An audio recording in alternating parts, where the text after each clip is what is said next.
We've been taught how to plan a dive.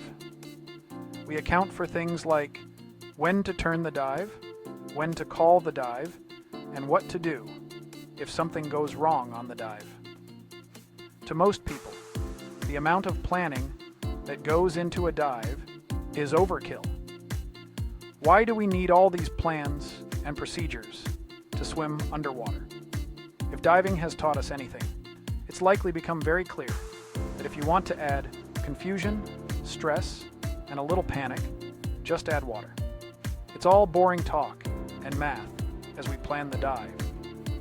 As open water students, we listened and plodded along, but really we are just saying, let's go. We are wasting time on the surface. I want to be underwater. But try doing anything short of follow the leader underwater, and things quickly fall apart.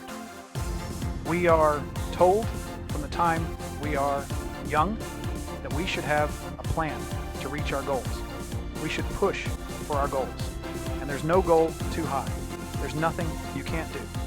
We plan out our education, where we will live, work, and how we will save our money to reach our goals. We plan to work and work our plan. We plan our dive and dive our plan. That is, until it comes to Jesus. Likely, even if you've grown up in the church, your goal is set to read the Bible and get closer to God. That's like saying, we are going to the bottom and taking a picture, then jumping in. Can you do it? Yes. Yes, you can. Will it go well? Maybe, possibly, but unlikely. Questions of where are we taking the picture? Who's taking it? Are we all here? Do we have a light? And many more come up quickly. Now we are told that our walk of faith will get us closer to God. But it seems many churches are too scared to tell people how that usually works. Psalm 84, verses 5 to 7, is a good dive plan for our faith. Blessed is the man whose strength is in you, whose heart is set on pilgrimage. As they pass through the valley of Baca, they make it a spring. The rain also covers it with pools. They go from strength to strength. Each one appears before God in Zion. What does that have to do with faith goals, much less diving? It states this pilgrimage, which is your faith walk, will go through the valley of Baca. Keep in mind what a valley is: a low geographical formation between elevated areas, which can be either narrow or very broad. So you will have some dives in clear, warm, shallow water, and you will have to dive to the cold and dark places, also known as a valley. Just because it's filled with water doesn't make it any different than a valley above water. Psalm 104, verse 10 says, He sends the springs into the valleys. They flow among the hills. Just as above ground, the water sits at the bottom of the valley.